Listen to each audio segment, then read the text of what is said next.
Good evening. Did you miss me? Welcome to the Team World Motivation Blog Talk Radio Show. We will kick off our motivation session with some affirmations, and after that, a good motivational mindset, destination motivation, get up, get out, and do something hot topic. And we're going to be talking about our hot topic of a simple way to get present and the power of no and mindfulness. So, we're going to start off with I am present. I am mindful. I am powerful.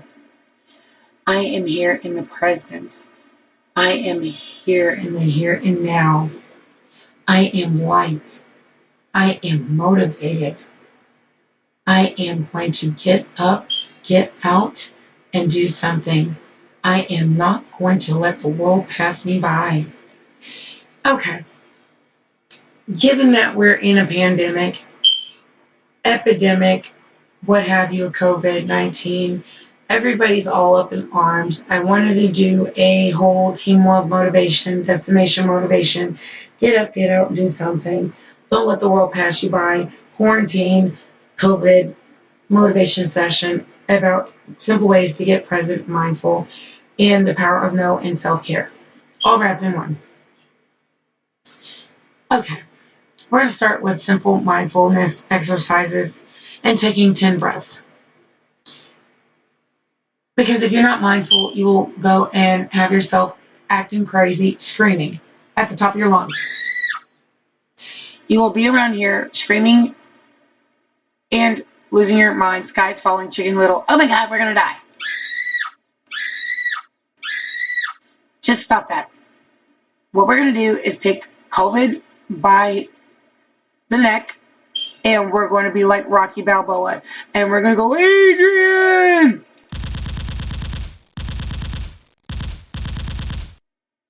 And we're going to Mortal Kombat finish COVID. Finish him! Okay, so we've taken all the steps to start. So we've got the mindset to just get up, get out, do something. We're all quarantined. We're all stuck in the house. We're going to pour up for a second.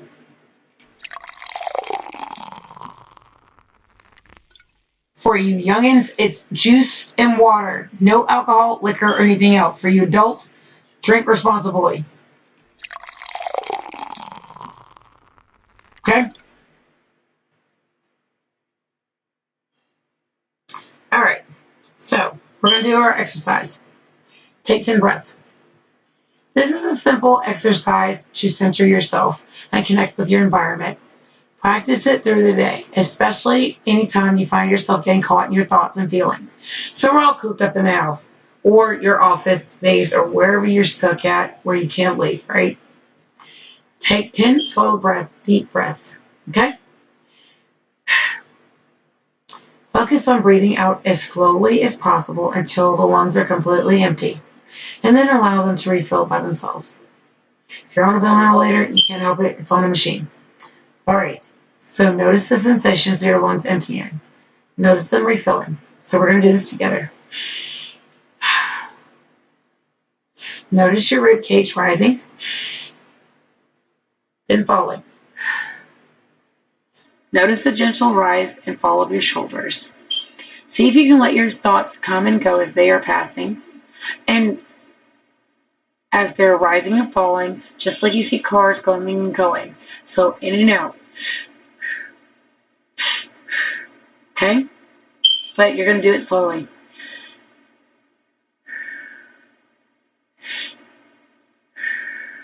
Okay? Then you're going to expand your awareness, right? So you're going to see, hear, touch, feel, and smell. Okay? Then we're going to drop the anchor, like your foot exercises. So you're going to plant your feet on the ground. So you're going to spread them apart. No, not a fart. Well, I hope you don't fart. No, your fart don't stink. My words were like totally above what I was thinking. So hopefully your fart don't stink. So let's have a good laugh at that. Yeah, I had a moment. Let's just hope your whisper don't stink either. So we're going to drop the anchor. So You're going to plant your feet into the floor. You're going to push them down. Notice the floor between you, supporting you. Notice the muscle tension in your legs as you push your feet down. Notice your entire body and the feeling of gravity flow through your head, spine, and legs into your feet. Now look around you and notice when you see and hear around you. Notice when you in the area around you and what you're doing. Okay? So you're going to plant your feet apart like this. Again, hope you don't fart. Okay. So, notice these 5 things. This is yet another simple thing for you to be able to center yourself, engage in your environment, just like I did when I had a slip of the tongue. So practice it throughout the day, especially anytime you find yourself getting caught up in your thoughts and feelings. Pause for a moment, look around, and notice the 5 things you see. Listen carefully and notice 5 things that you can hear. Notice 5 things that you can feel in contact with your body. For example, you watch against your wrists, your trousers, your legs, and the air against your face, your feet upon the floor, and your back against the chair or where you're standing. Finally, do all above simultaneously. So in all of this is part of your mindful practice. Part of that is to pick an activity that constitutes part of your daily normal routine, such as brushing your teeth, shaving, making your bed, taking a shower. Because just like COVID-19, you may be quarantined, stuck with everybody in your household or in your office or wherever you're at. So when you're doing that, you're totally focused on the attention on what you're doing, your body movements, the taste, the touch, the smell, the sights around you, the sounds, and so on. Notice what's happening, the attitudes you're having, or the openness or the curiosity. Notice where your thoughts are at so that you're able to be mindful. Or, like when you're in the shower, the nozzle, the water as the body, the water as it's hitting your body, as it sprays down and things like that, the smells in the shower, the water as it running down your body, your legs. Notice the smell of the soap, the shampoo, and things like that. Start taking in the aromatherapy and things like that. Then the mindfulness of the things that you're doing during the day, your domestic chores and things like that, as you're washing dishes, vacuuming floors, something mundane. Notice how you're feeling, the clothing, the patterns, the feels, the smells, the ironing board, the faint sound of the iron, the hissing of the sounds, the grip of the hands on the iron, the movement of your arms and your shoulders, things like that. Or the boredom or the frustrations, acknowledge it. Bring your attention back to the task at hand. The thoughts that arise, acknowledge them. Let them bring you back to the attention and focusing of the good things, not the bad things. Be mindful. Bring your attention back to things that don't get you into the moment of Chicken Little, the sky is falling. The moment that your mind is screaming, Start writing down when you're feeling some type of way.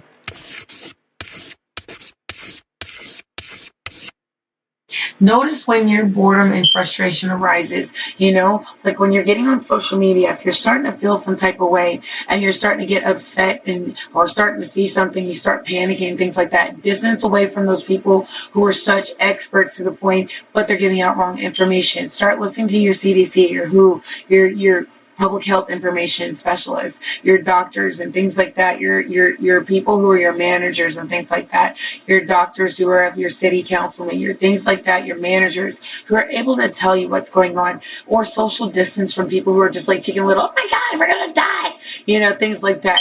You've got to get to a point that you get a hold of yourself and start noticing when you're feeling some type of way from those type of people.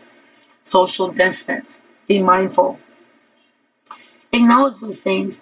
Then, on top of that, let them be. Bring your attention back to what you're doing. Again and again, your attention will wander, but bring yourself back to mindfulness of what makes you happy, not unhappy.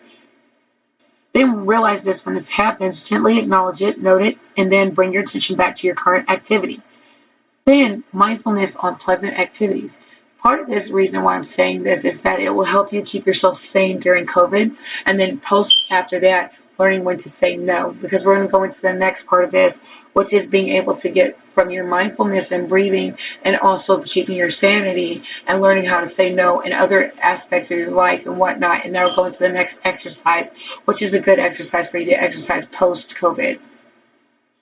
Picking an activity that you enjoy, such as cuddling with a loved one, eating lunch, stroking a cat or your dog, playing with the dog or your cat, walking in the park, after COVID, but while you're quarantined, being able to walk around the house, doing things with your kids or with your husband or your significant other if you're not married, or having a soothing hot bath or other things so forth, and doing this activity mindfully, engaging with it fully and using all five of your senses, savoring every moment, and giving your attention if it wanders back to your people or the things that are making you happy, not unhappy, noting what distracts you and re-engaging in what you're doing. So that's allowing yourself to be able to breathe, being mindful, and learning when to say no to certain things that are triggering you to be upset.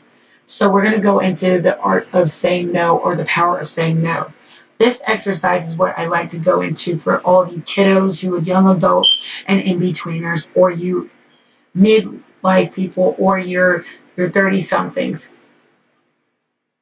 So the power of saying no, creating some blue skies in your life that give you from being blue to feeling happy, and being into your self-care and your mindfulness, and the art of saying no helps you with that.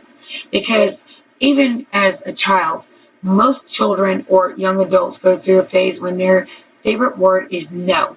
Like when we were kids, when you used to be a toddler or in between that stage of like 3 to 5 where you were like, no, I'm not doing it. No. So when you did that, that's because no is a powerful word. It meant you had ownership or autonomy to say, I'm not doing this, mom, dad, forget it. So you, as an adult, you lost that autonomy to say no. You kind of felt obligated to say yes instead of no. So we're going to learn how the art and power of saying no, that'll help you to get your ownership of, no, I'm not doing this. I'm preserving my mental health during COVID or post-COVID, to put yourself first, or your self-care first, or your mindfulness first. So if it gives us a definite sense of self, that means no is an ideal opportunity to rediscover your priorities and sense of who you are. Until we learn to say no, we continue to be overwhelmed, or it's too much to do, or not enough time to say no, or self-care, or preserve our mindfulness of what we need in this time. And in a time of pandemic, epidemic, or COVID-19 that's going on, a lot of us are not learning how to say, I don't want to do this. No. I refuse for you to take me to the next level of insanity, and we end up screaming or wanting to go punch somebody. Then we get to a point and we're like Rocky Balboa, Adrian! Then you get mad, and then you get to the point that you're like Mortal Kombat, finish him. Finish him. So then you're so mad and everything else, then you send them out after you went and flipped out nuclear, and it's like taps.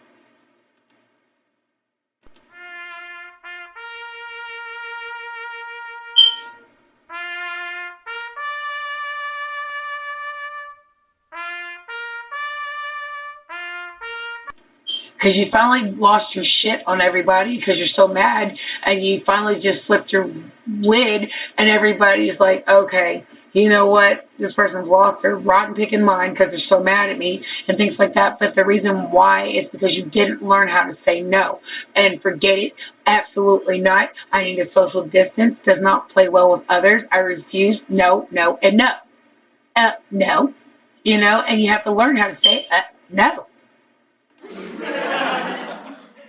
That's where you have to write down, prioritize the things that mean I know, no, no, and I mean no.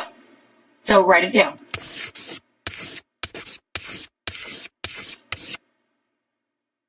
So until we learn to say no, we will continue to be overwhelmed. And then at that point, it's usually important things impacted by not saying no, like quality time with self or family, our health, or our stress levels. And in COVID-19, that's where the stress levels go really higher. And a lot of people end up making themselves crazy, and they end up screaming like this.